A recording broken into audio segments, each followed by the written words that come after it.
Well, I think the virtual world has changed everything, really, hasn't it? So, of course, it is going to have an impact on reflection. And I don't know yet if I've got lots of answers for it, because I've been working on supporting people with reflective practice probably for about 25 years, and this has only been like the last year or so. But there's a few things that I think we can really think about in terms of the virtual world. One is that I think at the moment people are literally clicking in and out of meetings. So there's no time for those, what we might call transitional moments, moving between things.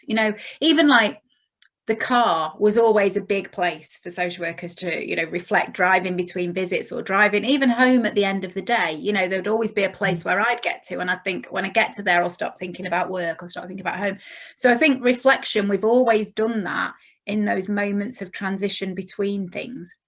We're not in the car as much now, so that's having an impact. And then those moments of transition are gone when you're clicking in and out of meetings. So one thing that I think is really important, and I always try and model myself if I'm, in meetings with people virtually, is if your meeting is scheduled, I don't know, from 10 to 11, that you finish at 10 to 11, so that then there's 10 minutes before the person is going to click into the next meeting, which is bound to be starting at 11.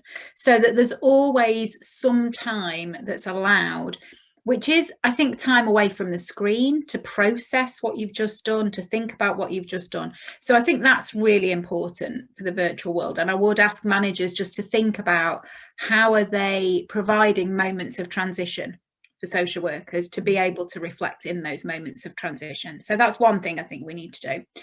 Another thing, I suppose, links back to what we've talked about already, is about maybe formalizing things like virtual friendships, maybe making sure that there is enough time in the day for people to come together somehow, just for that informal conversation.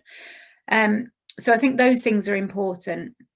And then, as you know, because you took it out and did it across the project area, then I worked with Bridget Caffrey, a colleague, and we developed a specific model for group reflection, which was all about adapting to online groups coming together in a virtual way, if you like. So there are, I think, specific models that we could use that have been developed for the online world. Because I do think, even if you think about just social work theory generally, a lot of things have gone out of date now because of the way we're working in a different way. So maybe some of the models of reflection need to be adapted to think about new ways of working, virtual ways of working. So I suppose they're the main things. I suppose if there was only one thing I could do, I would say create those moments of transition for people. Even some people I know have literally been going out and sitting in their car for 10 minutes and playing some music and coming back in again, just to mark the finishing the working day and coming back to home. So I think transition is important to enable us to process and reflect. I think that's the key thing. Yeah, definitely. And I think that's definitely something that I've picked up on through the work that I've done in the project as well. So I think I felt quite fortunate really to be able to still continue my work across when it changed to the virtual platform, and still was able to do everything that I'd hoped to do. So we're still able to offer one-to-one sessions, group sessions, and that's when I came across the reflective connections. And I think just providing that space for people, and I was able to do that. So I felt really fortunate for being able to do that. But some of the things that came out of it, like you were saying, was that people were missing that, not traveling in the car and having that space to reflect after a visit or on the way home.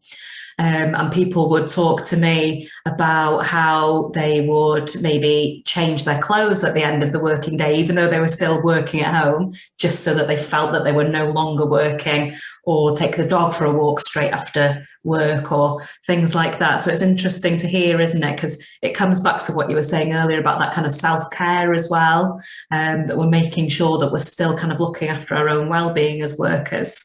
And even more so now because of working virtually, I think we have to make sure we're taking those moments. And I think what you were saying about having that time at the end of a meeting is kind of really good advice that we could take hold of, really. Make sure you finish a meeting 5 minutes earlier, just so that you've got some headspace before going into the next one, really.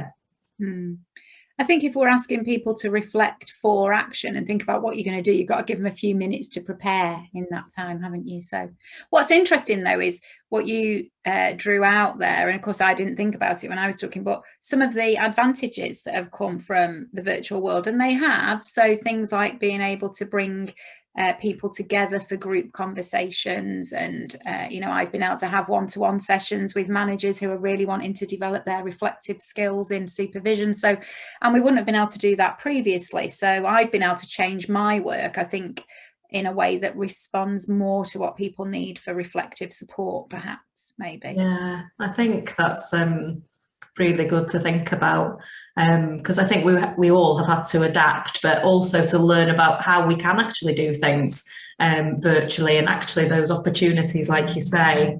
It made me think about with the reflective connection sessions that we ran for the workers. We kind of consulted with managers and staff and kind of asked what would kind of work best for them, because we did a lot of focus on just doing team sessions, group reflective sessions, which was really good because I think it brought about that sense of connection within the team. But we were also keen to kind of build those connections across the whole of the workforce. And Gwynedd is a vast area. So doing it virtually meant that I could have people from teams across the county coming together in the same session, which wouldn't have worked as well if it was kind of done face to face. Yeah, I suppose because you are so geographically vast, that actually is a really helpful thing.